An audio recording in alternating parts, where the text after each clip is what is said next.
କୁହନ୍ତି ସତକୁ ଅଧା କହିଲେ ବି ସେଥିରେ ମିଛର ସ୍ୱାଦ ଆସିଯାଏ। ସତ ସବୁବେଳେ ପୂର୍ଣ୍ଣ ହେବା ଦରକାର, ନହେଲେ ସେ ସତର କୌଣସି ମୂଲ୍ୟ ରହେନି।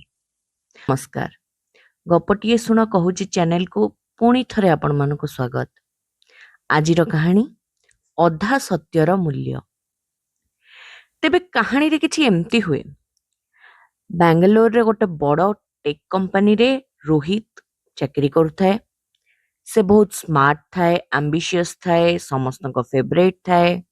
ସମସ୍ତେ ତାକୁ ରାଇଜିଂ ଷ୍ଟାର ବୋଲି ବି କୁହନ୍ତି। ଅଫିସର ସିଇଓଙ୍କର ବି ତା ଉପରେ ବହୁତ ଭରସା ଥାଏ। ଦିନେ କ୍ଲାଏଣ୍ଟ ମିଟିଂ ଥାଏ। ସିଇଓ ଆସିକି ପଚାରନ୍ତି, ରୋହିତ, ପ୍ରୋଜେକ୍ଟ ରେଡି ଅଛି ତ? ରୋହିତ ହସି ଦେଇ କୁହେ, yes sir, of course it's ready. ଆପଣ ଦେଖନ୍ତୁ, କ୍ଲାଏଣ୍ଟ ନିଶ୍ଚୟ ଖୁସି ହେଇଯିବେ। ଆଉ ଡିଲ୍ ଆଜି ଆମର ହିଁ, ଡୋଣ୍ଟ ୱରି ସାର୍। ତାପରେ ସେମାନେ ମିଟିଂକୁ ଆସନ୍ତି।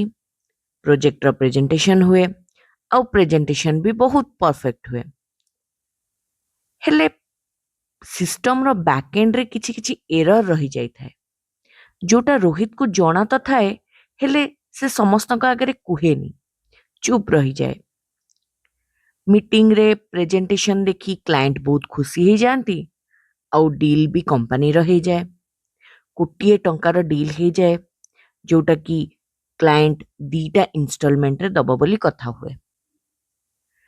ତାପରେ ମାସେ ବିତିଥାଏ କି ନାହିଁ, ସିଷ୍ଟମ କ୍ରାଶ ହେଇଯାଏ, ସବୁ ଡେଟା ଉଡ଼ିଯାଏ। କ୍ଲାଏଣ୍ଟ ରାଗିକି ଆସି ଡିଲ୍ କ୍ୟାନସଲ କରିଦିଅନ୍ତି।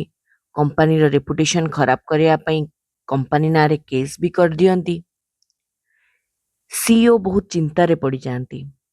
ତାପରେ ରୋହିତକୁ ଡାକନ୍ତି ଆଉ ପଚାରନ୍ତି, ରୋହିତ, ତୁମେ ଜାଣିଥିଲ କି ସିଷ୍ଟମରେ ଏରର ଥିଲା ବୋଲି?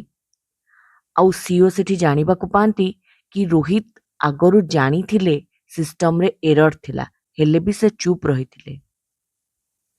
ଏହା ଶୁଣି ସିଇଓ ପୁରା ରାଗିଯାଆନ୍ତି ଆଉ ରୋହିତକୁ ଚାକିରିରୁ ବାହାର କରିଦିଅନ୍ତି ଆଉ କୁହନ୍ତି, ତୁମେ ଅଧା ସତ କହିକି କ୍ଲାଏଣ୍ଟକୁ ଠକିଦବ ବୋଲି ଭାବିଥିଲ, ହେଲେ ତୁମେ କ୍ଲାଏଣ୍ଟକୁ ଠକି ନଥିଲ, ତମେ ନିଜକୁ ଧୋକା ଦେଇଥିଲ।